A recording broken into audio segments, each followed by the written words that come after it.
رمنا شكر الذي بالكاف والنون ماذا يفعل من بعد ومكنون رمنا شكر الذي بالكاف والنون ماذا يفعل من بعد ومكنون. Nous sortons d'un CRD, si vous voulez, d'une réunion du CRD préparatoire d'un événement exceptionnel que Dakar s'apprête à abriter. Il s'agit du séjour du Khalife général des Mourides qui vient rendre visite aux talibés mourides et au-delà des talibés mourides à tous les musulmans du Sénégal en général et de Dakar en particulier. Un séjour de 4 jours au cours duquel il prendra part à la prière du vendredi à Massalikul Jinan. Quand on parle de Massalikul Jinan et de prière du vendredi, on ne peut ne pas se remémorer l'inauguration de la mosquée qui ce jour-là avait mobilisé des centaines et des centaines de milliers. J'ai pu le dire parce que je fus témoin de l'événement de talibés sur 3 jours avec un pic le jour de l'inauguration. L'événement avait mobilisé des centaines de forces de sécurité, police comme gendarmerie, et avait mobilisé l'ensemble des services techniques de l'État à l'époque. Malgré tout, nous avions eu quelques difficultés à contenir la foule. Et l'expérience devant servir à quelque chose et fidèle à la ligne de conduite du gouvernement, Monsieur le Président de la République, par le canal de Monsieur le ministre de l'Intérieur, a bien voulu nous instruire de prendre toutes les dispositions nécessaires pour que ce séjour et les événements inscrits à l'agenda de ce séjour se déroulent sans incident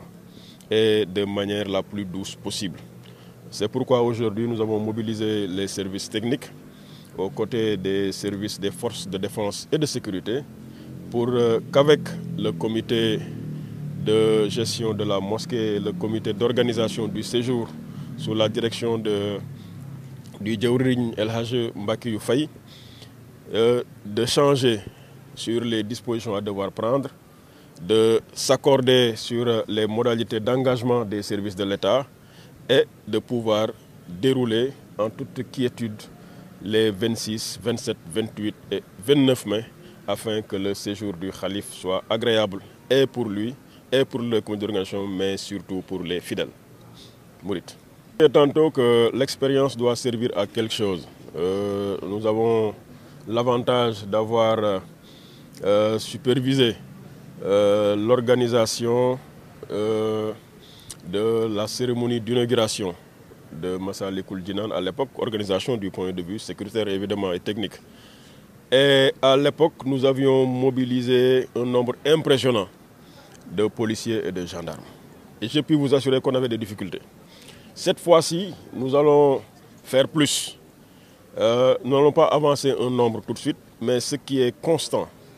c'est que la police va déployer le maximum d'éléments possibles. Parce qu'il va falloir non seulement sécuriser l'enceinte de la mosquée, mais également les alentours, sans oublier maintenant les questions liées à la mobilité. Donc tous les axes menant à Massalikul Jinan seront sécurisés pour permettre la fluidité de la circulation. Pour l'itinéraire qu'empruntera également le Khalife, cet itinéraire sera sécurisé. Donc de son domicile à Massalikul Jinan. Et dans l'enceinte de Massalikul Jinan et même dans les abords, nous comptons déployer des éléments de la gendarmerie, l'escadron monté de la gendarmerie, pour aider et accompagner la police dans le cadre de la fluidité de la circulation. C'est dire donc que véritablement pour cette fois-ci, si nous avions fait 10 lors de l'inauguration, cette fois-ci nous comptons faire 100. Inch'Allah. nekkoon def benn réunion fii ci Massalikul Jinaan parce que dafa am événement bu nga xam ne suñu kanam defe naa événement 2019 yéen ñëpp fekk na leen fii mooy bi ñuy inauguré Massalikul Jinaan ak ni mu tolloon keroog événement bi keroog egsi woon Massalikul Jinaan nekkoon na lu jafe ndax taalibe yi dañu fi presque am na sax ñu fanaan si bien que monde bi amoon Massalikul Jinaan keroog man mosuma koo gis. alors mu nekkoon nag événement bu mag a mag et ni ñu xamee également événement ni muy déroulé woo bii ñu jëm suñu kanam it ñu ragal ni su ëppul boobu it dina toll ak moom ndax xalif bi mooy ñëw war fi def 3 ba 4 fan seet si taalibe yi waaye it ñëw jullee si àjjuma fii ci Massalikul Jinaan muy le 27. le gouvernement nag lim ñu sant muy président de la République tàmbalee ci moom mu jaar ci ministre de l'intérieur ba mu egsi ci man mooy événement yi nga xam ni kilifa diine yi kër diine yi ñoo koy xewal ca muy drainer du monde nañu fexe ba jàppale leen ci lépp lu nga xam ni état war na ko def pour que événement bi jaar ci jàmm ak salaam incha allah sant nañu pour ñu def ko. moo taxoon tey ñu ñëw fekk ci comité bi ci ndigalu ak direction ki nga xam ni mooy représenté xalif bi fii ci Dakar muy El Hadj Mbackiyou Faye ñu waxtaan ak ñoom ak service technique yëpp ba lépp luy disposition pour que fidèle mouride yi nga xam ne ñooy ñëw et au-delà des mourides képp ku nga xam ni jullit nga war a ñëw seet si sëriñ bi taseeg moom fii ci jumaa ji nga ñëw ci jàmm nekk fi ci jàmm nga dellu ci jàmm ca événement bi du am benn jafe-jafe du point de vue sécuritaire du point de vue sanitaire du point de vue de la couverture en eau en électricité ak lépp lu nga xam ni commodité la bu war a ànd ak événement bu mel nii.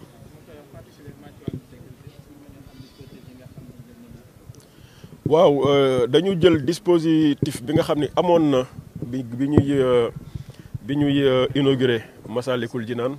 ñu renforcer ko donc bu ñu leen waxee loolu rek déjà war ngeen am une idée ba ñuy inauguré Massalikul Jinaan je crois que mobilisé woon nañu policiers yu bëre yokk ci policiers yi également un nombre assez impressionnant de gendarmes. Cette fois-ci également commissaire central bu Dakar dina mobiliser éléments yi nga xam ni éléments yu doy la pour sécuriser mosquée bi sécuriser les alentours mais également am dispositif ci axe yi nga xam ni moom mooy mener vers Massalikul Jinaan sans oublier également sécuriser kër yi nga xam ni fa la xalif bi dal waaye également fa la kilifa yi yëpp di dal. bu ñu jógee ci loolu danañ yokk ci dispositif boobu ay éléments yoo xam ne élément gendarmerie la escadron monté bu gendarmerie ñi nga xam ni ñoom ay fas la ñu yor ndax ñoom ci wàllu ubbi yoon ak ci wàllu mobilité dafa am dañ ci spécialisé wu. donc dañu bëgg ñooñu ñëw ànd ak police ñu liggéey bi fii sans oublier évidemment suñu éléments yi nga xam ni ils sont toujours en civil ñi ñu leen xàmmee waaye ñoom ñi ngi ci biir nit ñi ak képp ku nga xam ni sapeur pompier nga ci Dakar incha allah ki yor seen groupement taxaw na pour jàppale nit ñi du début à la fin su ma nee début à la fin mooy bu xalif bi duggee biir Dakar ba buy génn biir Dakar dañuy am dispositif de veille dispositif de suivi ci aspect yi nga xam ni aspect yuy ànd ak mobilisation bu mel nii la. Je commence mes propos d'abord par des mots de remerciement parce que nous venons de terminer après 4 tours d'horloge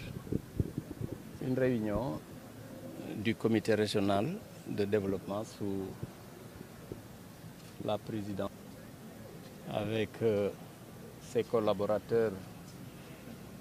de l'administration territoriale, le préfet et les sous-préfets,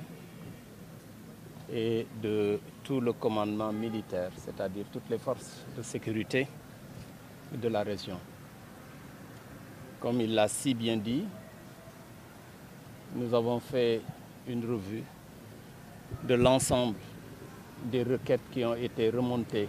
à son niveau et au niveau des autorités pour un bon déroulement des événements qu'il a cités, qui vont se dérouler à partir du jeudi 26 mai jusqu'au lundi 29, jusqu'au dimanche 29 mai, qui célèbre la venue du Khalife général des Mourides, Cheikh Mohamed Al-Muntaqa Al-Bachir, à Dakar. Visite qu'il a réitérée parce que sa première visite officielle remonte à l'inauguration de la mosquée Massalikul Jinan en septembre 2019. Cette fois-ci, il vient en fait pour visiter toute la communauté sénégalaise, globalement. Tous les musulmans, tous les Sénégalais, de toutes religions confondues. D'abord, pour les remercier de l'accueil qui lui a été réservé lors de cette première visite pour l'inauguration de la mosquée, qui avait en quelque sorte dessiné un élan de solidarité, de partage avec toute la population sénégalaise. Les musulmans, les non-musulmans, les chrétiens et autres ont ouvert leurs portes et ont permis aux pèlerins, aux fidèles qui étaient venus à l'inauguration de la mosquée d'être à l'aise dans leur lieu de prière, dans les maisons. Donc c'est le lieu pour lui et le moment de remercier tous les foyers religieux, de remercier tous les Sénégalais de l'accueil qui lui a été réservé. Cette fois-ci, il vient pour communier avec tous les musulmans et les Sénégalais durant 4 jours. Et donc, nous avons sollicité l'État dans sa globalité, toute son administration, ses forces de sécurité et son administration territoriale de venir en aide au comité d'organisation qui est en charge de la visite du Khalife général des Mourides pour rendre agréable son séjour. Nous avons fait la revue en quelque sorte de tous les besoins. Le gouverneur a donné tour à tour la parole à tous ses services de sécurité, à tous ses services techniques régionaux, les services médicaux, les différentes zones médicales. Et à la fin, je peux dire qu'on peut délivrer un satisfecit au gouverneur et à ses services parce que tout ce qu'on avait demandé, tout ce qu'on avait remonté à son niveau a été pris en charge. Et nous espérons que les vœux qui ont été émis par ces différents services seront réalisés. Il ne dépendra pas certainement d'eux à 100%, mais de la volonté divine. Et nous prions avec eux pour que tout ce qu'on a eu à demander, à remonter à son niveau, puisse trouver une solution, la meilleure. Donc, j'en profite pour le remercier personnellement, parce que nous avons vécu ensemble l'ouverture de la mosquée avec l'ensemble des difficultés qu'on a eues, difficultés qui sont liées à l'événement, qui était un événement du siècle, qu'on peut dire, parce que rassembler dans ce périmètre-là de Dakar plus de 2 millions de personnes en un moment déterminé, ce n'était pas évident. Mais Dieu nous a aidés, nous l'avons réussi, grâce au concours des uns et des autres. Et il était lui aussi un des éléments, ou bien l'élément essentiel, parce que c'est l'exécutif régional qu'il agisse et qu'il a agi au nom et pour le compte de l'État, du ministre de l'Intérieur, du président de la République. Donc c'est le moment de le remercier, de remercier tous ses supérieurs hiérarchiques, le ministre de l'Intérieur qui a commencé d'ailleurs à nous soutenir, nous a envoyé pratiquement à satisfaire quasiment l'ensemble de nos demandes. On est en train de monter une tente qui aujourd'hui était un besoin réel parce que c'était la même tente qu'on avait demandé lors de l'inauguration qu'ils nous ont ramenée. Donc c'est le lieu de le remercier, mais de remercier particulièrement le président de la République, qui est en quelque sorte la clé de voûte de toute l'administration sénégalaise et qui a voulu vraiment nous assister, nous aider et a mis tous ses services à notre disposition. Donc au nom du Khalife et du porte-parole du Khalife, Cheikh Mahamadou Bachir, et de toute la famille de Cheikh Ahmadou Bamba, du comité d'organisation, je tiens vraiment solennellement à dire merci. Donc toutes les dispositions ont été prises et nous espérons que ça se déroulera comme prévu. di sant yàlla bu baax rek di julli ci yonent bi sallallahu alayhi wa sallam di sant sëriñ bi Cheikh Ahmadou Bamba Khadim Rasoul ci li nga xam ne lii muy xéewal goo xam ni da ko defal ko réew mi muy ñëwug Cheikh Mouhamadoul Mountakha Al Bachir bi nga xam ni moo nekk ci njaboot gi di fi sëriñ Touba mu ñëwoon fi ubbi néegub yàlla bi nga xam ni moom ak njabootug sëriñ Touba ak taalibey sëriñ Touba ak jullit yëpp ñoo ànd liggéeyal ko fi Serigne Touba mi ko fi liggéeyal l'islam mu doon xew-xew boo xam ne bii matoon nap xew-xew ndaxte xew-xew la boo xam ni xew-xew bu ñu toll gisee su ko moom la gouverneur wax léegi gouverneur maa ngi wax Wolof gouverneur moom la mag ñi daan wax ndax wax na ko te muy loo xam ne liit lu wér la ndax ñoo ko dundandoo ndax bañ koy def jàpp nu woon ni noonu lay mel ndaxte barab boo xam ne bii 2 millions ngi nit taxaw nañ fa ci benn waxtu ak wërngal boo xam ne bii rëyut yàlla dimbali ñu ci sutoraam ak mbaaxu service yi nga xam ne service de l'État la d'une manière globale ak xew-xew yu rëy yi nga xam ne xew na ko fii ci jamono ji ci barab bi Cheikh Mountakha yàlla mi nga xam ne bii mooy borom kàttan gi ak Serigne Touba mi koy liggéeyal jox ko ndam lu rëy réew mi jaxasoo woon xol yi lëndëmoon suñu ñaari jàmbaar yi nga xam ni ay jàmbaar la ñu newoon ci réew mi muy l'ancien président de la République Abdoulaye Wade ak son successeur le président Macky Sall ñu àndandoo joxante loxo ci barab bi nga xam ni mu nekk léegi barab boo xam ne bii bu doy waar mystique yàlla defal ko Cheikh Mouhamadoul Mountakha mooy wane nii